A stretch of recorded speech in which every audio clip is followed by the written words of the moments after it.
De retour sur les ondes de CISM, vous êtes dans votre émission Le Retour Historique.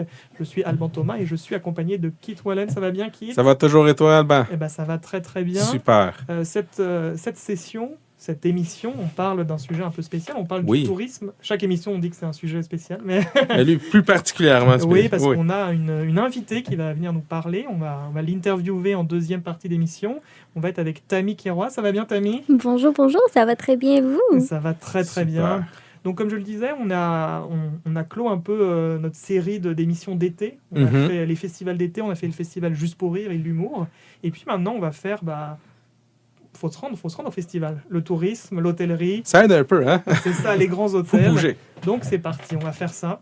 Mais avant tout ça, avant de commencer, on va se laisser sur une petite page musicale. Ça va être Hôtel Vivant. De quel artiste, Kit?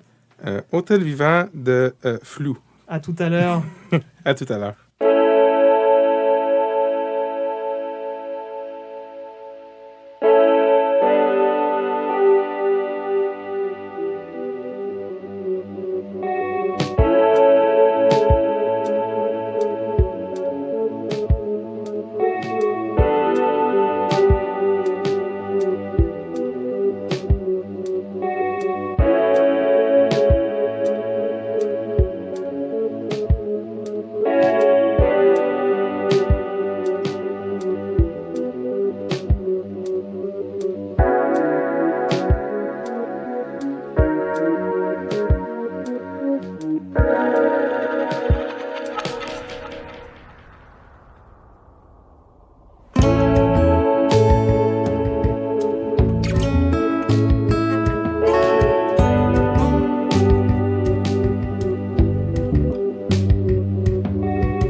sur les ondes de CISM, dans votre émission préférée, le Retour historique. Je suis Alban Thomas et je suis avec Kit Wallen et Tammy Keroa pour parler de tourisme. Yes. Ça va bien? Yes. Oui, ça va, merci. Alors, avant de commencer cette petite entretien avec Tammy, on va parler un petit peu d'histoire, de tourisme dans l'histoire. Est-ce que Oui. tu as des choses croustillantes à nous raconter? Oui, on va expliquer qu'est-ce qu'on aime tous, hein? Voyager, hein? Forcément. Il y a beaucoup de personnes qui aiment voyager. J'ai jamais connu quelqu'un qui me dit « Ah, moi, je n'aime pas voyager. J'aime pas avoir de nouvelles des expériences. » tu sais. Ah, tu peux ne pas aimer prendre l'avion ou Oui, mais mal de mer. aller... mais aller dans une nouvelle ville, c'est toujours intéressant. Tu sais, apprendre de nouvelles cultures. Donc, le voyage, le tourisme en soi, ça date pas d'hier. Ça date même avant le registre écrit, hein, avant 3500 ans avant Jésus-Christ. Tu sais. Donc, c'est quand même assez intéressant. On peut voir que certains artefacts avant l'Antiquité, avant l'ère des empires, qu'il y a eu des échanges, je veux pas, de personnes qui faisaient du tourisme, en Ok, gros. ouais. Ça s'est beaucoup plus développé avec la Grèce antique. Ouais. Mais c'est très compliqué du coup de voyager. Parce Oui. évidemment, on parle de grandes migrations, même des. Oui, mais à la fin, c'est ça, une migration, c'est... Oui, c'est pour t'étaler, mais c'est aussi un... Tu peux plus revenir. Donc, Mais c'est ça, tu c'est- t'établis là dans la destination où tu es allé. C'est un grand voyage. Ouais. C'est littéralement un grand voyage et beaucoup d'expérience. À la fin, un peu de tourisme. Tu sais. Tu visites en même temps. Hein? Ouais, forcément. Donc, mais c'est vraiment dans l'ère des empires avec la Grèce antique, la Rome antique. C'est là que vraiment le tourisme devient quelque chose de beaucoup plus que juste business. Ça devient plus que juste survie, ça devient plaisir. C'est pas juste des échanges commerciaux. Non. Est-ce que Non. c'est parce que c'est des grands empires qui se sont étendus sur des grandes surfaces géographiques et donc c'est plus, on va dire, safe de voyager dans ton propre empire et puis tu peux faire du tourisme Ça aide énormément parce que tu sais, l'Antiquité versus le Moyen-Âge, tu n'avais pas autant parce que c'était beaucoup moins sécuritaire. Dans le passé, c'était un peu plus sécuritaire, tout l'aspect des routes qui se sont développées. Les Grecs, ça a été les premiers à inventer les hôtels pour attirer du monde. Hein? Toujours intéressant. Puis les Airbnb, parce que c'était un peu ça. Je te loue une chambre chez nous. Tu sais. Oui, c'est ça. C'est ça. Donc, c'est Airbnb avant Airbnb. C'est quand même assez intéressant. Donc, ça ne date pas d'hier, ce concept. L'aspect des restaurations rapides, des hôtels, ça commence. La Grèce antique, il a essayé de faire en sorte que la monnaie soit parmi toutes les city-states, les cités-états Ouais. de cet empire-là, commune. Avoir une langue commune, le grec. Puis après ça, quand l'Empire romain les a envahis, ils ont fait la même chose. Puis ils ont étalé beaucoup plus le réseau des routes. Est-ce que tu nous dis du coup, je comprends bien en quoi ça vient après le commerce parce qu'il faut une monnaie commune, il Oui. faut un langage, il faut d'abord Tu as avoir besoin des de ça, en contacts, effet. etc. Tu as besoin de ça. Et l'aspect des routes, ça aide au commerce, mais aussi, Ouais, le tourisme. Au forcément, tourisme. ouais. absolument. Ok, très bien. Et il y a aussi un aspect, forcément, si tu vas faire du tourisme et que tu rapportes des objets, c'est Oui. des objets un peu plus rares, des objets de valeur, donc forcément, ça vaut aussi le coup de faire du tourisme. Mais c'est et du rapporter. business. C'est ça. C'est littéralement du business.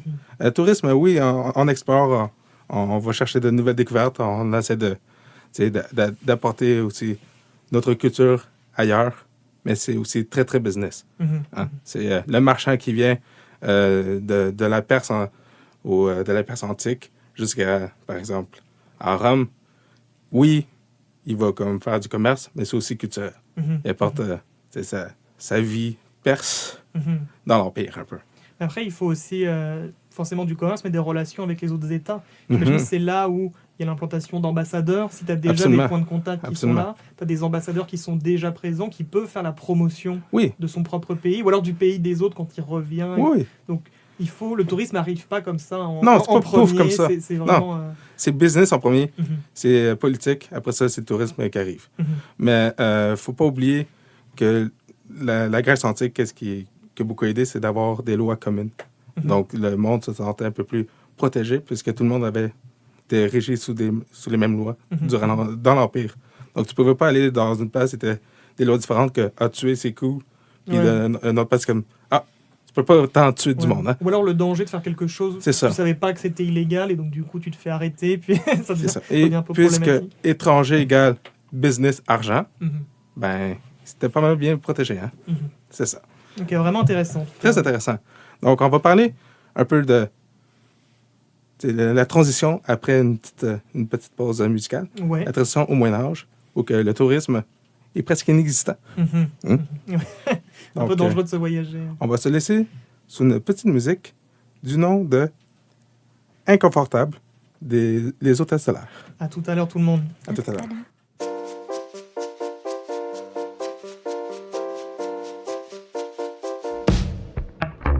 Je me promène dans la rue avec mes seins poilus d'hommes qui bougent, qui bougent, qui bougent. Je me promène librement, le vent caressant tendrement mes mamelons.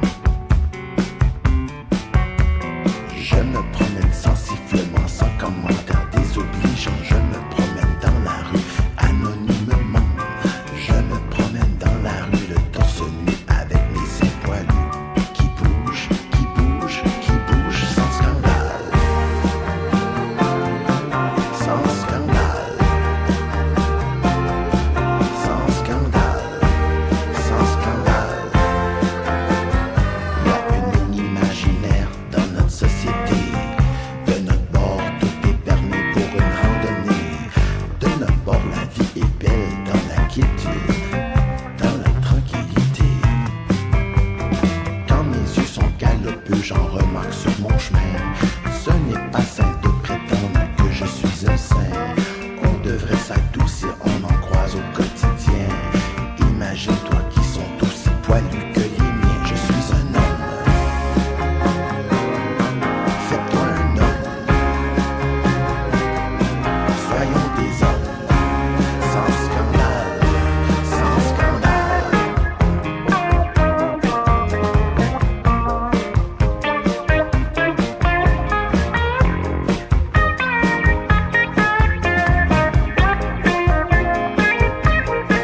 Fais-toi un homme. Soyons des hommes. Sans scandale. Pas de douchebags. Come on dudes. Come on boys. Pas de regard. Inconfortable. No need for that. Come on bros. We can do it. Pense à ta mère. On est capable. Ça start à cette heure. Pense à ta sœur.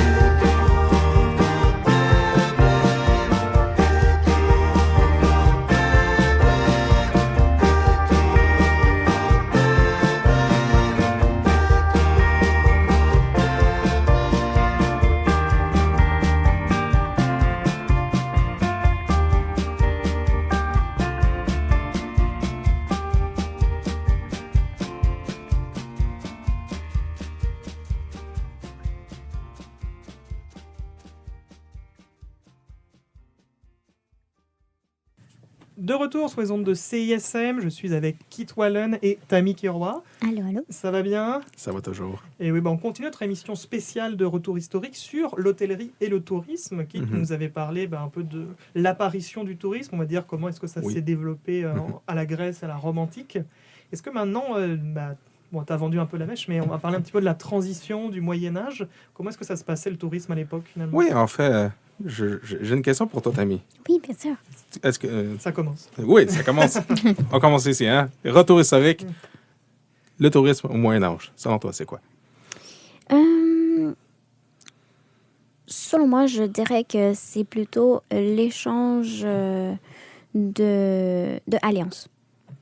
C'est un échange d'alliances et même si on le visualise pas d'une façon peut-être de déplacement en tant que tel au niveau de tourisme, mais il y a quand même une alliance, un lien. Et un lien, qu'est-ce que c'est? C'est une ligne vers quelque chose, donc ça veut dire que il y a quand même un déplacement. Parce qu'il faut pas oublier, le tourisme, c'est la base, c'est un déplacement. Absolument. Avec les raisons quelconques. Parce que de nos jours, présentement, on peut dire que le tourisme, en fait, il y a plusieurs subdivisions. On peut parler du tourisme de loisirs, le tourisme exotique, le tourisme spatial même. Parce que la technologie, elle avance. Donc, l'humanité, elle va graduellement avec ça. Et donc, voilà, quoi, le tourisme marche de cette façon. Donc, je dirais médiéval, tourisme d'alliance. Absolument. C'est littéralement ça. Et puis, tout l'aspect exotique, c'est fini. Bon, ben, on Et passe puis- à la pause maintenant. C'est fini. c'est fini. Non, vraiment, le seul voyage que les paysans avaient, c'était quand ils sont allés à Jérusalem durant les croisades. Ils se sont fait appeler par le pape. Ils Ouais. sont allés là-bas à les massacrer un peu. Puis on se dit, hey, il y a quelque chose en dehors de notre vie de paysannerie. Hein? Il y a du sable là-bas. Hein? C'est le fun. Est-ce que c'était vraiment des vacances, un loisir? Je Mais sais ça pas. piquait un peu une certaine curiosité à la fin pour cette paysannerie, les chevaliers qui ont réussi à survivre, ces batteurs, puis qui ont aussi eu des terres dans ces régions-là et se sont bien enrichis. Mhm. Hein? Ce qui crée du coup justement ces liens, parce que tu as un Oui. contact avec ton pays premier, Mhm. mais si tu t'installes à l'extérieur, bah forcément, il y a des échanges qui restent, donc il y a forcément une transition, un flux de personnes. Ah, c'est sûr. Puis, t'as tout... et bien sûr, on peut pas faire un truc sur le tourisme sans parler de Marco Polo. Hein? Mhm. Marco Polo, c'est vraiment la personne... J'ai pas vraiment besoin d'expliquer le personnage. Il y a tellement de films, de séries télé. Bref, il est allé en Asie, il est revenu, puis avec ses contes, c'est magnifique. Mhm. Et le monde, on dit, waouh, il y a de la vie à l'extérieur. Oui. C'est pas juste la France, cité-État. Il y a de quoi, tu sais. Ouais, en dehors de Oui. l'Europe, il se Oui, passe des choses. oui. Ils sont capables de faire 2 plus 2 égale 5. C'est nice, tu sais. Donc, à la fin, on s'en va un peu plus vers la Renaissance, hein, avec ce renouveau. Puis c'est là que recommence le tourisme, de plus en plus. Et là, tu as tous les grands États comme la France. Ben, l'Empire français qui commence de plus en plus. Même chose avec les Anglais. Et les Anglais égalent beaucoup d'argent. Hein? Après, genre 200-300 ans après la Renaissance, bam, les grands empires. Bah, j'imagine que oui, avec les colonies, Oui. forcément, il y a des choses exotiques, un peu comme un voyage en Asie ou quoi, il se passe des choses. Et il faut pas oublier aussi l'époque de la Renaissance, l'art. Absolument. Donc, ça faisait aussi une autre raison pour Ça, pouvoir se déplacer, avoir des échanges. Oui. Et là, tu as un truc qui commence à arriver. Je vais un peu le punch, les grands tours. Hein? La richesse et des personnes bien riches aiment ça, découvrir de nouvelles places. Hein? On va se dire que quand tu as beaucoup d'argent et tu as beaucoup de place dans ton empire, tu dis, ouais, moi, ça me tente d'être un peu plus éduqué, avoir une éducation beaucoup plus libérale. Donc, on va faire l'Europe au complet. Puis on va aller dans des colonies en Afrique. Hein? On va aller peut-être en Amérique, peut-être. Tu sais, la technologie avance aussi. Les voiliers, les bateaux qui deviennent de plus en plus performants aident au tourisme. Et ça démocratise finalement. Absolument. Parce que Oui. même avant le Moyen-Âge, j'imagine en Rome ou en Grèce antique, c'est pour des gens qui sont simples Oui. paysans, simples fermiers, c'est impossible de voyager, d'aller jusqu'en Chine tout seul. Non, Ça paraît un peu problématique. Mais déjà, dans l'Antiquité, tu avais les routes qui étaient entretenues, ça aidait aussi au tourisme. Le Moyen-Âge, il n'y avait plus tant de routes et de systèmes aqueducs. Donc, c'était assez dur de... Alors que maintenant, à Montréal, les routes sont bien entretenues. On peut. Ah, ils sont très bien entretenus, en effet. Ah. Donc, je vais parler un peu du Grand Tour après une petite pause musicale. Parfait. On va se laisser sur une musique qui s'appelle Amour de vacances de Kid Sentiment. À tout à l'heure. À tout à l'heure.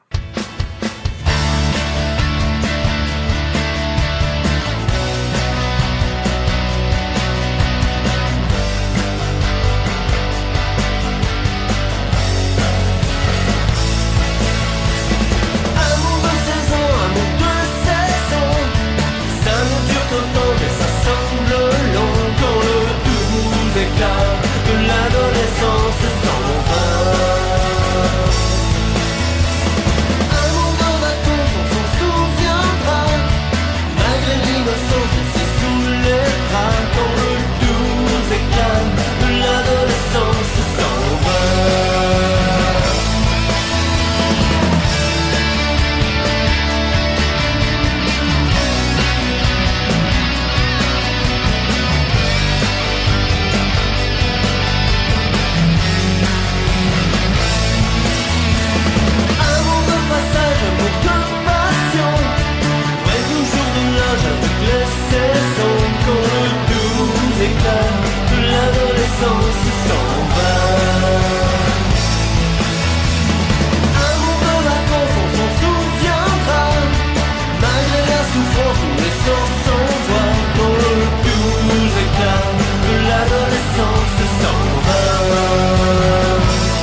retour sur les ondes de CISM dans votre émission Le Retour historique. Je suis Alban Thomas et pour cette émission sur l'hôtellerie et le tourisme, je suis accompagné de Kit à côté. Ça va bien, Kit? Ça va toujours et toi? Ça va très très bien. Super. Et en invité spécial, je suis accompagné de Tammy. Ça va bien, Tammy? Hello, oui, merci. Bon, bah alors là, on a parlé un petit peu, tu nous as parlé de la Rome antique, la Grèce antique, l'émergence du tourisme, un petit peu une transition, on va dire Moyen-Âge, puis Renaissance, puis on entame la modernité.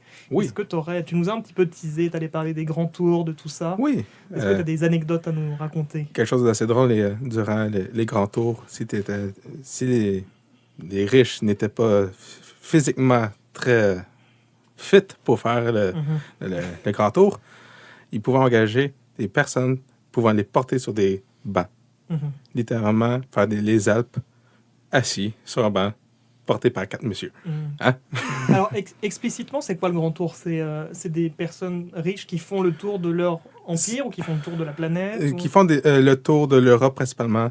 C'est pour leur éducation, c'est vraiment pour se former de façon libérale. Et oui, c'est vraiment les très, très, très, très, très riches. Oui. Principalement, c'est les Anglais qui ont commencé le truc. Ah, les Anglais. Oh oui. Hein, ils sont partout. Là. Donc c'est vraiment pour l'éducation. Oui, qui mais fait ça. c'est ça. Le grand tour, c'est vraiment un tout inclus. Mais sur plusieurs années. Donc, c'est sûr qu'avec l'avancée des technologies, l'avancée des emplois, l'avancée des innovations, il n'y a pas tout le monde qui peut faire ça sur plusieurs années, faire des voyages. C'est les premiers échanges universitaires internationaux. C'est ça. Donc, je ne sais pas si tu as déjà entendu Thomas Cook. Oui, Thomas Cook. En fait, à l'école de tourisme, dans la partie historique, ils vont carrément enseigner. En fait, ils vont le prendre comme exemple, quoi. C'est lui qui a initié cette façon de prendre le point A au point B et il a originé tout ce que c'est les routes. Et on pourrait même se poser la question, est-ce que le tourisme aussi a en partie influencé la création des cartes, des routes? Non, honnêtement, c'est... Merci Thomas Cook. Hein? Les tout inclus, c'est à lui qu'on dit merci. Hein? Et malheureusement, que sa compagnie aujourd'hui, la airline Thomas Cook, n'existe plus depuis 2019. Un petit assez étrange. Il est pionnier, mais disparaît. Mais bref, avec toute l'avancée des technologies, c'est surtout le transport qui aide énormément. La voiture, maintenant, tu peux faire du point A au point B. Tu peux faire Montréal-Québec en quoi? 2 heures, 2 heures et demie, 4, 3 heures maximum avec trafic. Oui, forcément. Et puis l'avion, la démocratisation de l'avion. Absolument. Tu peux aller en France en dedans de quoi? Combien d'heures? 7 heures. 7 heures. Ouais. Avant, c'est des mois de voyage. C'est ça, moi à Paris, c'est 7 heures, 6h30 si t'es dans le bon sens du vent. Donc, c'est ça. C'est pas la même chose que de passer plusieurs années à pouvoir... Non, c'est sûr. C'est sûr. Donc, toute cette nouvelle technologie apporte, et c'est là qu'on va parler un peu plus de tourisme et de voyage avec Tammy. Ouais, on va pouvoir en parler un peu plus avec Tammy. Et on pourrait aussi ajouter par rapport à Thomas Cook et son business, c'est que, en fait, son agence, ce qu'il a fait comme pionnière, c'est le fait d'avoir créé ce qu'on appelle le package tour. C'est là où est-ce que eux, ils vont créer toute cette route, comme quand on va en République dominicaine, par exemple, qui vont dire, vous avez votre transport inclus, guide touristique, votre nourriture et... Oui, ils s'occupent de toutes les choses à l'intérieur du voyage, du transport et tout. Je l'aime, ce Thomas. Donc, on va se laisser sur notre petite plage publicitaire. Ouais. Et au retour, on va faire cette entrevue. Parfait. À tout à l'heure, tout le monde. À tout à l'heure.